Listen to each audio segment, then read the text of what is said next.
میں آپ کو براہ راست سے چلتے ہیں۔ صدر پاکستان مسلم لیگ پنجاب چودھری محمد سرور اور جنرل سیکرٹری پنجاب چودھری شافع حسین ظہور الہی روڈ میں میڈیا سے گفتگو کر رہے ہیں۔ طبقہ کے لوگ جو ہیں ہمارے ساتھ شامل ہو رہے ہیں ماشاءاللہ، اور سب سے بڑی بات یہ ہے کہ میں آپ کو یہ میسج دینا چاہتا ہوں کہ یہ پاکستان میں پاکستان مسلم لیگ جو ہے نوجوانوں کی سب سے بڑی جماعت ثابت ہوگی، اور انشاءاللہ کل ہمارے ساتھ کامران عثمانی صاحب جو کہ شاہ زین بھگتی کی پارٹی کے پاکستان کے یوتھ ونگ کے صدر تھے، کل انہوں نے یہاں پر شمولیت اختیار کی ہے۔ راشد ریاض صاحب یوتھ کو پنجاب میں آرگنائز کر رہے ہیں، اور ہزاروں کی تعداد میں ہمارے طلبہ طالبات ہمارے نوجوان جو ہیں ہماری پارٹی میں شامل ہو رہے ہیں، اور ہماری بھی جو جد و جہد ہے وہ ان نوجوانوں کے لیے ہے، کیونکہ یہ ہمارا فیوچر ہے، یہ ہمارا اثاثہ ہیں، اور انشاءاللہ آپ دیکھیں گے کہ ایکسپرٹیز جو ہیں ہر فیلڈ میں، ہیلتھ میں، ایجوکیشن میں، لاء میں، ہم نے ایک چونکہ سب سے بڑا ہمارے ملک کا مسئلہ ہے جزا سزا کا نظام نہیں ہے، عدل و انصاف کا نظام نہیں ہے، تو ہماری پارٹی نے سب سے پہلا یہ کام کیا ہے کہ لیگل ریفارمز کمیٹی بنائی ہے ڈاکٹر شکیل ٹھاکر کی سربراہی میں، جس میں 6 سے زیادہ پی ایچ ڈی ان کرمنالوجی، پی ایچ ڈی ان لاء، پی ایچ ڈی ان شریعہ ہیں، جو پولیس ریفارم پہ کام کریں گے، پراسیکیوشن پہ کام کریں گے، کس طرح بہتر کرنا ہے، جوڈیشری کو کیسے تبدیل کرنا ہے۔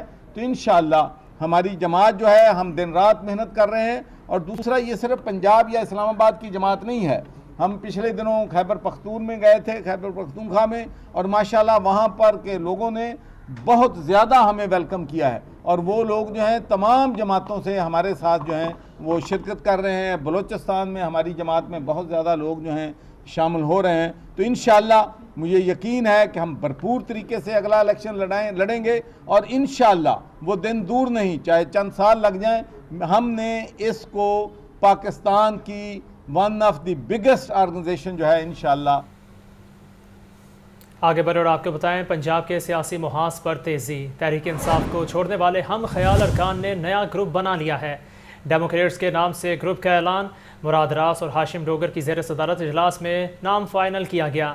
نئے گروپ کا ترین گروپ کے ساتھ فی الحال نہ جانے کا فیصلہ، گروپ ارکان کی ابھی شناخت ظاہر نہیں کی جائے گی۔ جبکہ الیکشن کمیشن میں گروپ کو رجسٹرڈ نہیں کروایا جائے گا۔ مراد راس کا اس متعلق کہنا ہے کہ الگ گروپ کی حیثیت سے اپنی شراکت بنائیں گے۔ مزید بتائیں گے لیاقت علی۔ لیاقت، چونکہ مراد راس اور ہاشم ڈوگر خاصے متحرک تھے گروپ کے حوالے سے، آپ کے پاس کیا تفصیلات ہیں؟ جی بالکل، تحریک انصاف چھوڑنے والے ان رہنماؤں نے ایک الگ سے گروپ تشکیل دیا جس کا نام ڈیموکریٹس گروپ رکھا گیا ہے، اور 9 سابق صوبائی وزراء اور 21 سابق ارکان اسمبلی اس گروپ کا حصہ ہیں۔ اس گروپ کو ڈاکٹر جو ہے مراد راس سابق وزیر تعلیم پنجاب اور سابق وزیر داخلہ پنجاب جو ہے کرنل ریٹائرڈ ہاشم ڈوگر لیڈ کر رہے ہیں۔ اس کا گزشتہ رات کو لاہور میں اجلاس ہوا ہے، اور اب اس گروپ نے اپنی الگ شناخت رکھنے کا فیصلہ کیا ہے۔ اس گروپ کی طرف سے یہ اعلان کیا گیا ہے کہ وہ جہانگیر ان گروپ کو جوائن کریں گے، نہ ہی وہ مسلم لیگ قائد اعظم میں جائیں گے اور نہ ہی مسلم نون میں۔ فی الوقت الیکشن کمیشن میں بھی اس الگ گروپ کو رجسٹر نہیں کروایا جائے گا۔ یہ گروپ اپنی صورتحال پر نظر رکھے گا اور سیاسی صورتحال کے تناظر میں اپنے مستقبل کا فیصلہ کرے گا۔ اچھا لیاقت، یہ بھی بتائے گا کہ شناخت جو ہے ارکان کی وہ ظاہر نہ کرنے کا کہا جا رہا ہے، اس کی کیا وجہ سامنے آ رہی ہے؟ اس کی وجہ یہی ہو سکتی ہے غالباً کہ شاید جو یہ کلیم کر رہے ہیں کہ ان کے پاس 9 سابق صوبائی وزراء اور 21 ارکان پارلیمنٹ جو سابق پی ٹی آئی سے تعلق رکھتے ہیں ان کی انہیں حمایت حاصل ہے، کیونکہ یہ ان کا صرف ابھی دعویٰ ہے، اس کے حوالے سے کوئی کرسی یا کوئی نام ظاہر نہیں کیے گئے، تو یہی لگتا ہے کہ ابھی تک یا تو ان کے پاس اس قدر تعداد موجود نہیں ہے، یا پھر انہیں اس بات کا ڈر ہے کہ اگر ان ارکان کی شناخت ظاہر کی گئی لیکن تو لیاقت، مراد راس کی جانب سے تو کہا جا رہا ہے کہ ان کے پاس 21 ارکان موجود ہیں۔ آپ درست کہہ رہی ہیں کہ ان کی طرف سے یہی دعویٰ کیا گیا ہے، لیکن وہ ارکان شو نہیں کیے گئے۔ شاید انہیں یہ خوف ہے کہ دوسرا کوئی ترین گروپ یا مسلم کاف ان ارکان کو رابطہ کر کے ان کو نہ توڑ لے، یا پھر ان کے پاس اس قدر تعداد ہے ہی نہیں، یہ صرف کلیم کر رہے ہیں۔ جی ٹھیک ہے لیاقت، بہت شکریہ، آپ ہمیں تفصیلات سے آگاہ کر رہے تھے۔ پاکستان تحریک انصاف کے رہنما ممبر قومی اسمبلی رضا نصر اللہ پریس کانفرنس کر رہے ہیں، آپ کو دکھاتے ہیں۔ ارشاد آپ کے آگے رکھنا چاہتا ہوں۔ جیسا کہ آپ کو پتہ ہے کہ پاکستان میں یہ جو تقریباً 1 سال سے جو معاملات چل رہے تھے اور اس میں شدت دن بدن شدت آتی جا رہی تھی، اور 9 مئی کا جو واقعہ تھا وہ میرا خیال ہے کہ پاکستان کی تاریخ میں ایک دل خراش واقعہ تھا. پوری محب وطن پاکستانی اس پہ نادم ہے، اور سب کے دل اس طرح ہیں جیسے کہ بجھ چکے ہیں. تو اس کی میں پرزور مذمت بھی کرتا ہوں، اور اللہ تعالیٰ سے دعا گو ہوں کہ آئندہ آنے والا وقت پاکستان کے لیے ایک پرمسرت وقت بن کے آئے. اور اس میں میری چند گزارشات ہیں جو کہ میں سمجھتا ہوں کہ آج کے اس موقع پر میں جسارت کرنا چاہتا ہوں. میرے بھائیوں، پاکستان آرمی جون سی ہے وہ آپ سب لوگوں کو پتہ ہے کہ اللہ تعالیٰ نے ان فوجیوں میں ایسی لوگ پیدا ہوئے ہیں جنہیں دشمن بھی مانتے ہیں کہ انہوں نے اس طرح کے بہادری کے جو چرچے کیے اور جس سے دشمن بھی خائف ہوا اور وہ معترف ہوا. تو جب یہ سارے 9 کو جو یہ واقعہ پیش آیا، جس طرح ان کی تصویروں کے ساتھ بے رحمتی کی گئی، اس سے ہر پاکستانی کا دل جون سے ہے وہ بری طرح مجروح ہوا ہے. تو میں اس کی پرزور مذمت کرتا ہوں، اور اس کے ساتھ ہی میں آج اعلان کرتا ہوں کہ میں کچھ دیر کے لیے پاکستان کی جو پولیٹکس ہے، جس کو میں نے تقریباً 21 سال الحمدللہ اس طرح کیا کہ جیسے اپنے ایک دین کا جز سمجھ کے کیا. میں نے اپنے حلقے کے لوگوں کے ساتھ 21 سال میں سیاست کی، اور میں سمجھتا ہوں کہ جتنی اللہ تعالیٰ نے مجھے توفیق دی تھی، میں نے اس کو رکھتے ہوئے جو بہترین کام اپنے لوگوں کے لیے کر سکتا تھا وہ کیے. میں نے اپنے حلقے کے لیے یونیورسٹیز جون سی تھیں ان میں بھی ہم نے کوشش کی کہ جو کہ لوگ یونیورسٹی اخوت والے یونیورسٹی بنا رہے تھے، تو اس میں ہم نے فیملی کی طرف سے کنٹریبیوشن کی، اور تقریباً میرا خیال ہے کہ اس وقت وہ یونیورسٹی جون سی ہے بہترین اسٹوڈنٹس کی یونیورسٹی بن گئی ہے. تو اس طرح سے میں دین کو مد نظر رکھتے ہوئے سیاست میں آیا تھا. اور یہ جو اس وقت سیاست جس موڑ پہ آ کے، جس دورائے پہ آ کے کھڑی ہو گئی ہے، میں سمجھ رہا ہوں کہ اس سے پاکستان کی کوئی بہتری نہیں آ رہی. اور پاکستان میں بہتری تبھی آ سکتی ہے جس وقت ہم لوگ سارے ایک دوسرے کو برداشت کریں، ٹالرنس پیدا ہو، اور ایک دوسرے کا موقف سمجھیں. ڈس ایگریمنٹس ہوتے ہیں، دنیا میں ہوتے ہیں، اور ہمارے دین میں بھی اس چیز کا ہے کہ ڈس ایگریمنٹ کوئی غلط چیز نہیں ہے، لیکن اس کو اتنا طول دے دینا کہ ایک دوسرے کو کہاں تک پہنچا دینا، وہ میں سمجھتا ہوں کہ ہمارے اس وجہ سے ہے کہ ہمارے پولیٹیکل انسٹیٹیوشنس جان سے ہیں وہ نہیں بن سکے ہمارے ملک میں، اور اس لیے شاید ہماری وہ پولیٹیکل گرومنگ نہیں ہو سکی جو کہ ہونی چاہیے تھی. پارلیمنٹری نظام جون سا ہے ایک بہترین نظام ہے، لیکن پولیٹیکل پارٹیز جس طرح آتی ہیں اور جس طرح ان کے لیے بھی ایک کرائٹیریا مقرر ہونا چاہیے، اور تاکہ جو بھی پارٹیز آئیں وہ ایک بہترین کام کے لیے انہیں معلوم ہونا چاہیے کہ ان کا آگے مشن کیا ہے، گول کیا ہے. تو اس لیے میں سمجھتا ہوں کہ ہمیں اس کے لیے کوشش کرنی چاہیے. انشاءاللہ تعالی اس کے لیے جب تک میری زندگی ہے میں کوشش کرتا رہوں گا. ضروری نہیں کہ سیاست کے ساتھ ہی بندہ ہر چیز کر سکتا ہے، سیاست سے ہٹ کر بھی اپنے ملک کے لیے اپنی قوم کے لیے ایک بہتری کے راستے نکال سکتے ہیں. اور الحمدللہ میں جتنے بھی ویلفیئر کے کام ہیں وہ آگے بھی کرتا رہا ہوں, اور انشاءاللہ آگے میری اب ترجیح ہوگی. اور دوسری میری ترجیح ہوگی کہ میں اپنے فیملی کو 21 سال میں نے پالیٹکس کی ہے, تو اب میں چاہتا ہوں کہ میں باقی کی زندگی اپنی فیملی کو بھی کچھ ٹائم دوں. اور یہی اگر کسی دوست نے کوئی مجھ سے کوشچن کرنا چاہیں تو وہ کر لیں.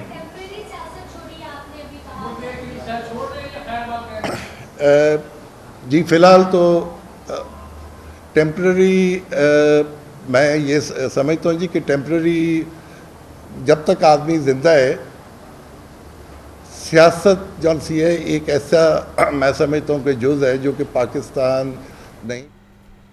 پنجاب اسمبلی میں غیر قانونی بھرتیوں کا معاملہ سابق وزیر اعلیٰ چودھری پرویز الہی کو ضلع کچہری میں پیش کر دیا گیا. اینٹی کرپشن کی جانب سے معزز جوڈیشل مجسٹریٹ پر عدم اعتماد کا اظہار. اینٹی کرپشن حکام کا کہنا ہے judicial magistrate Ghulam Murtaza social media استعمال کرتے ہیں. اس کیس کے لیے سیشن جج صاحب کسی اور جج کا انتخاب کریں. عدالت نے کیس کی سماعت 30 منٹ کے لیے ملتوی کر دی ہے. 30 منٹ کے لیے سماعت ملتوی کی گئی ہے. پنجاب اسمبلی میں غیر قانونی بھرتیوں کے کیس میں اینٹی کرپشن کی جانب سے پاکستان تحریک انصاف کے صدر چودھری پرویز الہی کو لاہور کچہری میں پیش کر دیا گیا تھا, اور آپ کو بتائیں کہ عدالت کی جانب سے 30 منٹ کا وقفہ دیا گیا ہے. سابق وزیر اعلیٰ پنجاب چودھری پرویز الہی کو ضلع کچہری میں پیش کیا گیا اور اینٹی کرپشن کی جانب سے معزز جوڈیشل مجسٹریٹ پر عدم اعتماد کا اظہار کیا گیا ہے. اس کی وجہ کیا ہے بتائیں گے ابو بکر طارق. بتائیے ابو بکر. جی بالکل, چودھری پرویز الہی کو اب سے کچھ دیر قبل جو ہے وہ اینٹی کرپشن کی جانب سے ضلع کچہری میں پیش کیا گیا, اور اینٹی کرپشن نے جو ہے وہ عدالت میں آتے ہی اس بات کا موقف اختیار کیا کہ ہمارے پاس ابھی تک جو ہے وہ کیسز جن جج صاحب نے سنے ہیں ان کے اوپر ہمیں عدم اعتماد ہے, چونکہ ہم جو ہے آپ لوگوں کے جو آپ جج ہیں اس کے اوپر ان کے ٹویٹر کے پیج ہیں اور فیس بک کے پیج ہیں, جس کے مطابق ہمیں یہ ہدایت دی گئی ہے کہ آپ سے جو ہے وہ کیس نہ سنوایا جائے. اور ہم سیشن جج لاہور کو جو ہے وہ اس حوالے سے درخواست دینے جا رہے ہیں, جس کے اوپر عدالت نے کیس کی سماعت جو ہے وہ آدھے گھنٹے کے لیے ملتوی کی ہے. اور اگر سیشن جج لاہور کی جانب سے اگر کوئی معزز جج جو ہے وہ اس کیس پہ اپوائنٹ نہ ہوا تو مین ویل آدھے گھنٹے بعد جو ہے وہ ان کے جسمانی ریمانڈ کی جو درخواست ہے اس پر جوڈیشل مجسٹریٹ غلام مرتضیٰ کی جو ہے وہ سماعت کریں گے. اور اب سے کچھ دیر بعد جو ہے وہ اپنے چیمبر سے نکل کے کمرہ عدالت میں آئیں گے, جبکہ کمرہ عدالت کے بعد جو ہے وہ پولیس کی بھاری نفری تعینات ہے اور کسی بھی غیر متعلقہ شخص کو عدالت میں اندر جانے کی اجازت نہیں دی جا رہی. سماعت کے آغاز میں عدالت نے یہ استفسار کیا کہ کورٹ کی ٹائمنگ جو ہے وہ 1 بجے تک ہے, آپ ان کو 2 بجے کیوں لے کے آئے, جس کے اوپر جو ہے وہ اینٹی کرپشن کی جانب سے کوئی جواب نہ دیا گیا. اور اب سے کچھ دیر بعد جو ہے وہ اس حوالے سے سماعت ہوگی کہ ان کے جسمانی ریمانڈ کی سزا کی جائے گی, اور جو دیگر پہلو ہیں ان کو بھی ڈسکس کیا جائے گا. جو لیگل ٹیم ہے ان کی جانب سے بھی جو ہے وہ وکلا کی ایک بڑی تعداد کورٹ کے اندر موجود ہے. اور پرویز الہی جو ہم نے بات کی تو انہوں نے یہ کہا کہ میں ایک سیدھا پلائی دیوار کی طرح کھڑا ہوں, اور اس مشکل وقت میں اگر کسی نے کسی کو چھوڑ دیا تو جی ٹھیک ہے ابو بکر, آپ ہمیں تفصیلات سے آگاہ کر رہے تھے. سابق ایم پی عائشہ اقبال نے بھی تحریک انصاف کو خیر آباد کہہ دیا. 9 مئی کے واقعات کی شدید الفاظ میں مذمت اور سیاست سے دستبرداری کا بھی اعلان کر دیا. عائشہ اقبال نے کہا کہ خون خرابے والی سیاست پسند نہیں ہے. مزید تفصیلات اس رپورٹ میں دیکھتے ہیں. سابق ایم پی عائشہ اقبال کا تحریک انصاف اور سیاست سے کنارہ کشی کا اعلان. 9 مئی کے واقعات کی شدید مذمت. عائشہ اقبال نے لاہور پریس کلب میں پریس کانفرنس کے دوران کہا کہ خون خرابے والی سیاست پسند نہیں. پی ٹی آئی اور سیاست سے علیحدہ ہو رہی ہوں. پارٹی چھوڑنے کے لیے مجھ پر کوئی دباؤ نہیں. پاکستان ہے تو سب کچھ ہے. کسی اور پارٹی میں نہیں جا رہی. آج میں آپ سب کو یہ بتانا چاہتی ہوں کہ میں پی ٹی آئی اور سیاست سے مکمل کنارہ کش ہو رہی ہوں. اس کی وجہ یہی ہے کہ یہ خون خرابہ ایسی سیاست مجھے پسند نہیں ہے جس میں ہمارے اپنے شہری ہماری اپنے لوگ آپس میں لڑیں. ایسی سیاست مجھے نہیں چاہیے. سابق ایم پی عائشہ اقبال نے مزید کہا کہ صوبائی وزیر یا پارلیمانی سیکرٹری نہیں رہی. پارٹی ویلفیئر ونگ کی جنرل سیکرٹری رہی ہوں. میں سیاسی کارکن نہیں بلکہ ویلفیئر کا کام کرنے والی خاتون ہوں. میں بالکل ایک عام پی ٹی آئی ورکر ہوں. نہ میں کوئی وزیر, نہ میں پارلیمانٹری سیکرٹری, نہ میں کور کمیٹی کی ممبر.